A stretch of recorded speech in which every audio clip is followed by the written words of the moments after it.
మకర సంక్రాంతి అంటే సూర్యుడు మకర రాశిలోకి ప్రవేశిస్తాడు. కాలము రెండుగా ఉంటుంది, దక్షిణాయనము ఉత్తరాయణము.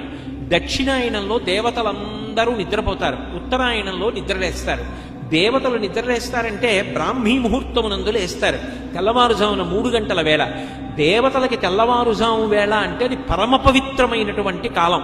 అందుకే ఉపనయనాలు, వివాహాలు, దేవతా ప్రతిష్టలు ఇవన్నీ ఉత్తరాయణ పుణ్యకాలంలో జరుగుతాయి.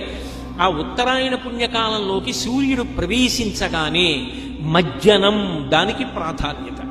సాధారణంగా స్నానం చేసేటప్పుడు ఏం చేస్తాం? చెంబుతో నీళ్లు తీసి తల మీద పోసుకుంటాం.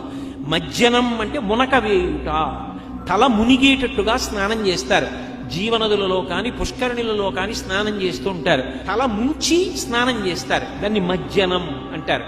స్నానం చేసి దేవతా సంబంధంగా, పితృదేవతా సంబంధంగా, జీవ సంబంధంగా అభ్యున్నతిని కల్పించే కాలం అది మకర సంక్రమణం.